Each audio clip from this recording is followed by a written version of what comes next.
একটি বৃষ্টি কিন্তু বদলে যায় হাজারো মানুষের জীবন। বিশ্ব স্বাস্থ্য সংস্থা WHO এবং বাংলাদেশ সংবাদ সংস্থা BSS এর প্রকাশিত তথ্য অনুযায়ী 2017 সালের ভয়াবহ পাহাড় ধসে 160 জনের প্রাণহানি হয়েছে। ক্ষতিগ্রস্ত হয়েছেন প্রায় 80,000 মানুষ। আর চলতি বছরের পাহাড় ধস ও বন্যায় প্রাণ গেছে 51 জনের। ক্ষতিগ্রস্ত হয়েছে 10 লাখেরও বেশি মানুষ। পানিবন্দী হয়ে পড়েছে 2,67,000-এর বেশি পরিবার। কিন্তু প্রশ্ন থেকে যায়, কেন বারবার ঘটে পাহাড় ধস, বন্যা ও নদী ভাঙ্গন? পিছনে শুধু প্রকৃতিই নয়, মানুষের কিছু কর্মকাণ্ড দায়ী। আমি একজন চিত্র সাংবাদিক, মাঠে ময়দানে যা দেখি তাই আপনাদের দেখানোর চেষ্টা করি। টানা ভারী বৃষ্টি আর পাহাড়ি ডলে বিপর্যস্ত পুরো এলাকা, সড়ক যোগাযোগ বিচ্ছিন্ন, বহু পরিবার পানিবন্দী, কোথাও পাহাড় ধসে ভেঙে গেছে বসতঘর। সরকারি হিসাব বলছে ক্ষয়ক্ষতির পরিমাণ প্রতিনিয়তই বেড়েছে।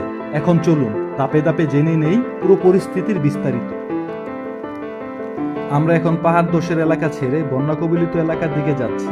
এই কয়েক কিলোমিটার পথেই দেখা যায় কিভাবে পাহাড় থেকে নেমে আসা পানি নিচু এলাকায় গিয়ে মানুষের জীবনে নতুন দুর্যোগ তৈরি করেছে। চলুন সামনে এগিয়ে বাস্তব পরিস্থিতি দেখি। পাহাড়ি ডলের পানি দ্রুত নিচু এলাকায় নেমে আসে। অনেক জায়গায় খাল নালা স্বাভাবিক প্রবাহ দখল, ভরাট ও ময়লায় বাধাগ্রস্ত হওয়ায় পানি দ্রুত নামতে পারে না। এতে জলবদ্ধতা ও বন্যার পরিস্থিতি তৈরি হয়। একটি এলাকা থেকে আরেকটি এলাকায় যেতে গিয়ে একই চিত্র চোখে পড়েছে। কোথাও পানিবন্দী মানুষ, কোথাও ভেঙে যাওয়া রাস্তা, আবার কোথাও মানুষ এখন অপেক্ষা করছে স্বাভাবিক জীবনে ফিরতে।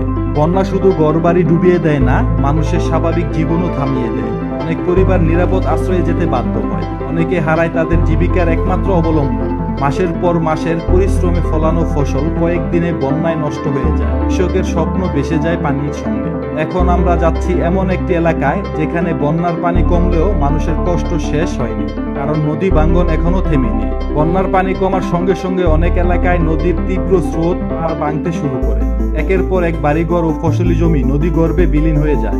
অনেক পরিবার দ্বিতীয়বারের মতো সবকিছু হারিয়ে নিঃস্ব হয়ে পড়ে। কয়েকদিনের এই যাত্রায় আমি দেখেছি পাহাড় ধস, বন্যার নদী ভাঙ্গনের এক নির্মম বাস্তবতা। প্রতিটি ক্ষতিগ্রস্ত পরিবারের একটি গল্প আছে। আমাদের সবার দায়িত্ব সচেতন হওয়া এবং দুর্যোগে ক্ষতিগ্রস্ত মানুষের পাশে দাঁড়ানো। আমি মাঠে ময়দানে যা দেখি সেটাই আপনাদের দেখানোর চেষ্টা করি। আবার দেখা হবে নতুন কোনো গল্পে। আল্লাহ হাফেজ।